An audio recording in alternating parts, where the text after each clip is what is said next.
मैं आपको शक्ति का दूसरा सिद्धांत बताता हूं। मुझे नहीं मालूम कि यह सिद्धांत मुझे बताना चाहिए या नहीं, मुझे यह भी नहीं मालूम कि यह सही है या नहीं, लेकिन क्योंकि मैं इसको मानता हूं और मुझे मालूम है कि इसके बारे में कई लोग जिनके हायर मॉरल वैल्यूज हैं शायद न भी समझते हो या न भी वो रखते हो, लेकिन एक मेरा विचार है, चाहे तो इस पर विचार करें।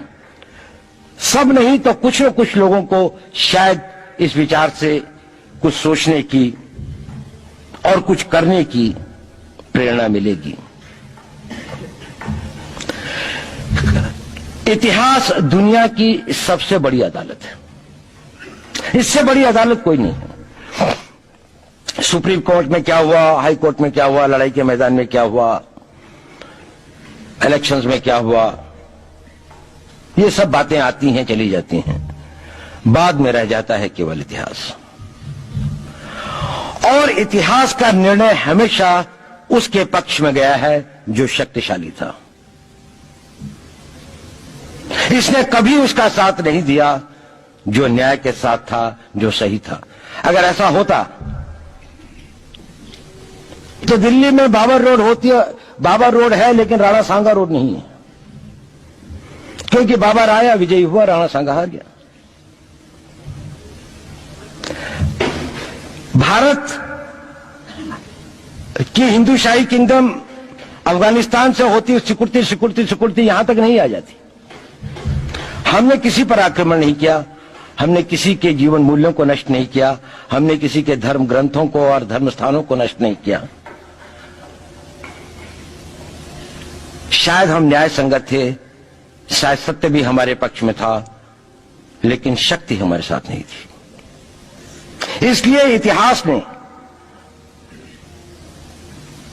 हमें उसकी सजा दी। इतिहास ने हमेशा उनको सजा दी जिन्होंने विचारों को कर्म से और न्याय को शक्ति से अधिक महत्व दिया। अब मैं ये नहीं कह रहा हूं कि उसको उसकी तिलांजलि कर देनी चाहिए, ये नहीं है कि न्याय का अपना महत्व नहीं है, लेकिन यदि कॉन्फ्लिक्ट ऑफ इंटरेस्ट हो तो शक्तिशाली बनना ज्यादा आवश्यक है। भारत धर्मगुरु भी तभी बनेगा जब एक शक्तिशाली भारत का निर्माण होगा। जिन लोगों ने भारत के ऊपर आक्रमण किया, भारत के ऊपर राज किया, इस प्रकार से राज किया कि राज करते वक्त, जाते वक्त अपने गुलामों से कह दिया कि तुम राज कर लो, हम तो जा रहे हैं, तो यहां पर गुलाम वंश भी बन गया। अगर हम लड़ाई के वॉरफेयर के उसूलों से देखें कि किसी भी राष्ट्र की जो कॉम्प्रिहेंसिव स्टेट पावर होती है, किन चीजों से वो लड़ाई लड़ता है, जिसको हम कहते हैं कि ये शक्तिशाली है, दूसरा शक्तिशाली नहीं है, क्या वो अवयव होते हैं उसके, क्या घटक होते हैं उसके। तो भारत के पास जनशक्ति, धन शक्ति, ज्ञान की शक्ति, टेक्नोलॉजी की शक्ति, और जिन लोगों ने आक्रमण किया उनकी शक्ति को अगर हम ये देखें तो शायद 1 और 1000 का अनुपात भी नहीं होता। लेकिन उसके बाद भी हम वो नहीं कर पाए। और ये प्रश्न भी किसी ने पूछा, उस पर मैं आऊंगा बाद में। निवेदिता जी ने उसका बहुत अधिक उत्तर दिया, बहुत अच्छा उत्तर दिया था कि क्या कारण है, किसके कारण भी हम लोग इस लड़ाई में इतिहास ने हमारा साथ या हमारे पक्ष में न्याय नहीं दिया। क्या कारण है कि कश्मीर में हम लड़ रहे हैं, जिन्होंने हमारे ऊपर आक्रमण हो रहा है, हमारे ऊपर बाहर से लोग आकर वायलेशन हमारे बॉर्डर का करते हैं, इन्फिल्ट्रेटर्स हमारे यहां आते हैं, जबकि पूरा का पूरा कश्मीर भारत का भाग है, अभिन्न भाग है। कानून के अनुसार वहां के राजा ने यह हस्ताक्षर किए, हमें दिया।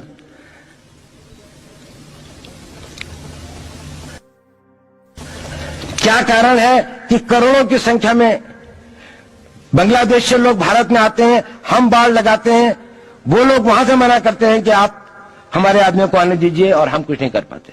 और भारत में 2 करोड़ नागरिक रहते हैं। हम हर एयरपोर्ट के ऊपर में इमिग्रेशन की चेक पोस्ट लगाते हैं कि कहीं पर कोई एक आदमी बिना पासपोर्ट के या बिना वीजा के भारत में प्रवेश न कर जाए। यहां पर लाखों की संख्या में, करोड़ों की संख्या में लोग आते हैं। सुप्रीम कोर्ट भी ये वो करता है कि जिन लोगों ने जो इसके लिए जिम्मेदार हैं, उन्होंने जो काम किया है वो भारत के ऊपर आक्रमण के बराबर काम किया है।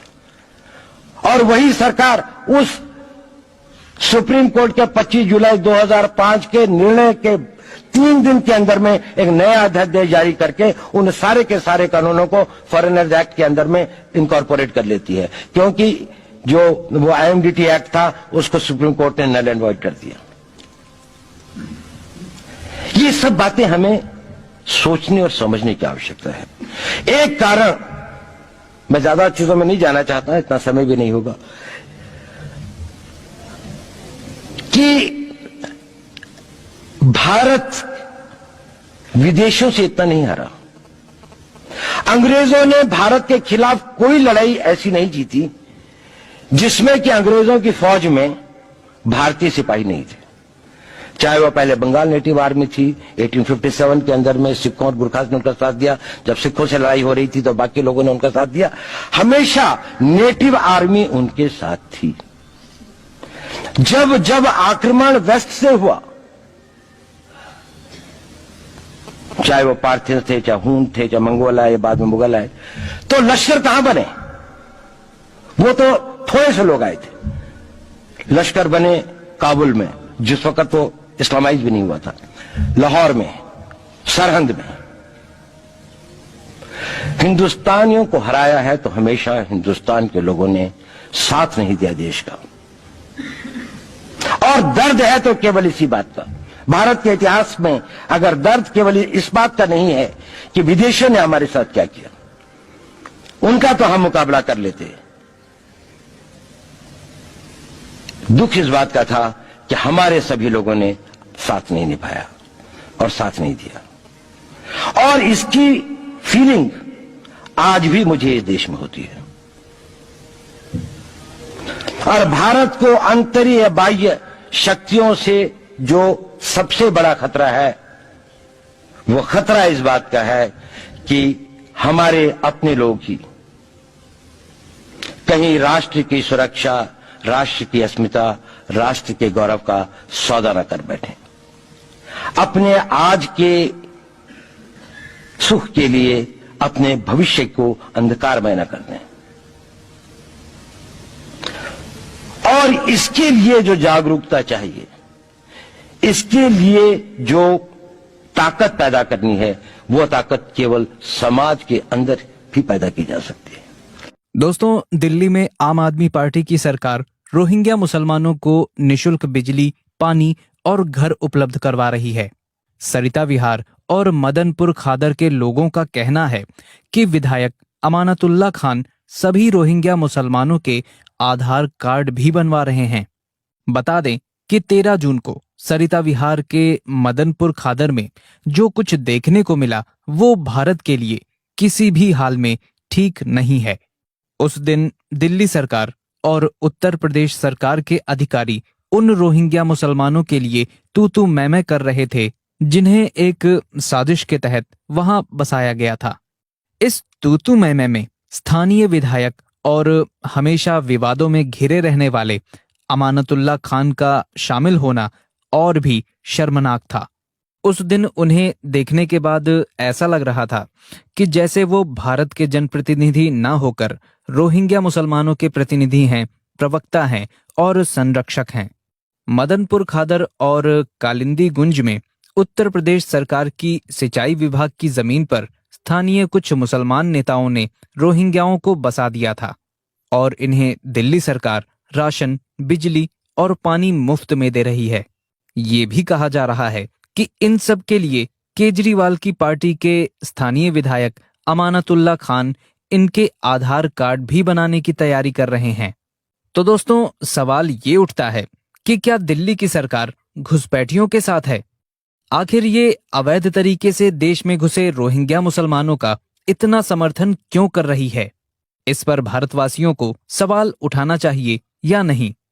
आपने राष्ट्रीय सुरक्षा सलाहकार अजीत डोभाल जी को सुना, जिन्हें भारत का जेम्स बॉन्ड भी कहा जाता है।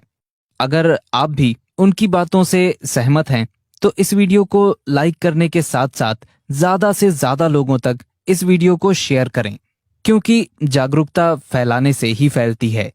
और अगर आपने अभी तक हमारे चैनल अखंड हिंद को सब्सक्राइब नहीं किया है तो अभी सब्सक्राइब करें, क्योंकि आपका साथ भी बहुत जरूरी है। आपने वीडियो को अंत तक देखा, इसके लिए आपका बहुत बहुत धन्यवाद। जय हिंद, जय भारत, वंदे मातरम।